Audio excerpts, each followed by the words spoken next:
Këshilli Prokurorial i Kosovës ka zgjedhur që me heshtje t'ju përgjigjet kërkesave për të shpalosur arsyetimet për anulimin e konkursit për prokuror të rinj.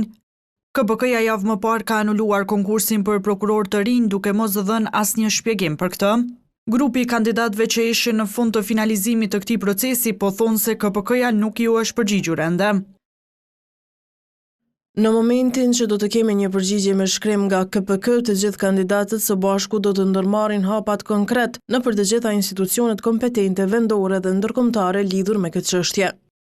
Në një përgjigje për televizionin, KPK-ja ka bërë të ditur se analizën dhe shpalljen e konkursit të ri për prokuror të shtetit do ta trajtojë përbërja e re e Këshillit Prokurorial të Kosovës.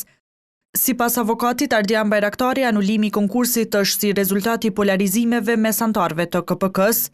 Është dështimi i Këshillit për ta menaxhuar si duhet një proces të tillë, kaq të rëndësishëm, dhe për më tepër është në shpërputhje me vetë synimet që duhet t'i ketë Këshilli Prokurorial dhe sistemi në përgjithësi, për faktin se është nevojë, është domosdoshmëri shtimi i numrit të prokurorëve me qëllim të kryerjes me efikasitet të detyrave dhe përgjegjësive kushtetuese dhe ligjore që ka institucioni prokurorit të shtetit. Dugagjini ditë më parë, bazuar në burime të afërta me zhvillimet, ka raportuar se njëra nga arsyet që çoi në anulim të konkursit ishte se djali i anëtarit të Këshillit, Jetish Malokut, nuk kaloi të gjitha fazat për të bërë prokuror.